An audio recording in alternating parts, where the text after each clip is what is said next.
I just checked out this indie movie that I found on Prime Video called Soft and Quiet. It's available to rent on Prime as well as some other services. But is it worth it? Playing out in real time, an elementary school teacher organizes a mixer of like minded women, and when she encounters a woman from her past, it leads to a volatile chain of events. Alright, so like the synopsis says, this movie plays out in real time. Now, whether it's one continuous take or edited to be like one, we follow all the events as if they're happening right in front of us. Now, I love this approach. It's an enveloping way to present a story, and when it's done well, it can be wildly engaging and exciting. The story follows Kim, this kindergarten teacher who organizes a meeting with some other women, and we quickly learn that they're not the most tolerant of people.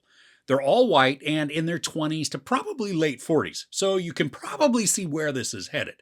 They're starting a new group, and we listen to them begin to plan out their goals and also hear the beliefs and stances on people who just don't look like them. There's a pointed satire at play here, especially when we watch some major contradictions in words and behaviors. Like, they say they're all about being feminine, not being feminist, but when speaking to a male, they're condescending and emasculating, completely the opposite of what they said as their definition of being feminine.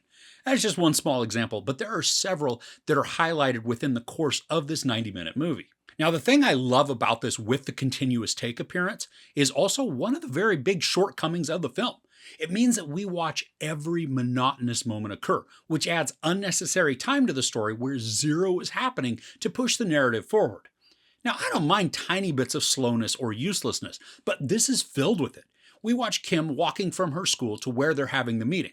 And for a moment, this is good because not only does it give us just some moments of natural sound as the actor walks along, but we also get to hear her listen to a voicemail, which gives a tiny hint as to what kind of person she is, or maybe at least a glimpse into her background. But then, for the next several minutes, we continue to follow or lead Kim as she walks along a path to get to her destination. And this is uninteresting and then boring to endure. And when there are moments like this, they actually harm the storytelling and they put me out of the movie rather than suck me in. Now, a lot of this story lacks nuance, and it's pretty blatant and on the nose without any sort of subtlety whatsoever. Now, while sometimes that is a good thing because it removes any ambiguity of the message, here it felt more clumsy and unpolished. There are also some huge moments in the dialogue that feel like the cast is ad-libbing their lines, but they're not good at ad-libbing. So the dialogue comes across as stunted and shallow, almost like they're just searching for something to say to prevent silence from taking over. There's also a point in the latter portion of the film where the characters are talking and yelling over each other. And while this does add some realism to the chaos that's happening on screen, it also makes it incredibly difficult to discern what's being said by any of the characters. Now, the story has a fairly predictable trajectory to it, where we see emotions rise and decisions being made that compound each other to create horrible situations. There's a fervor that's captured, and while it is a bit cringy and obvious in the delivery, it's also harrowing to watch. There's almost an exploitative aura to some of the actions too, which can also be an unintended consequence of the type of storytelling that this uses. Almost all of the characters are despicable. I mean, they're meant to be. We're not really supposed to feel any conflicted emotions with them.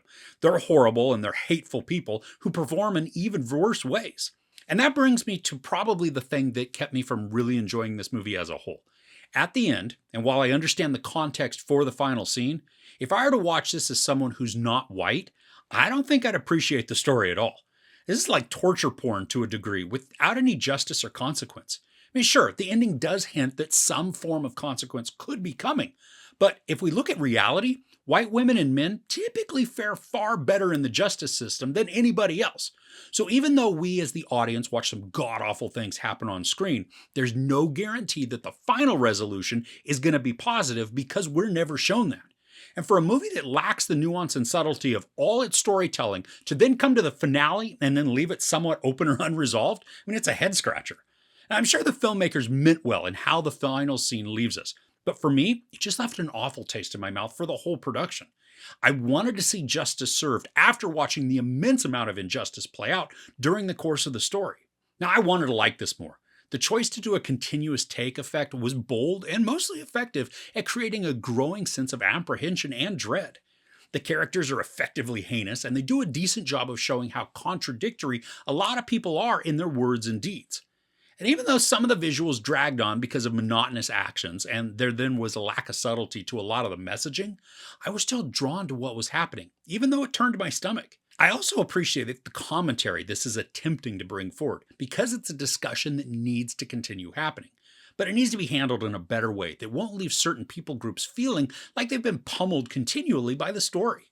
And unfortunately, this devolves into watching trauma for trauma's sake without the redemptive arc of a comeuppance for the villains. There's no sex or nudity, a ton of profanity, and a terrible amount of violence, including sexual assault. I give Soft and Quiet 2 out of 5 couches.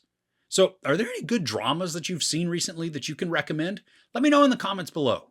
If you enjoyed this review, please give it a like. Also, don't forget to share and subscribe. I'm Chris. This is Movies and Munchies. Thanks for couching with me.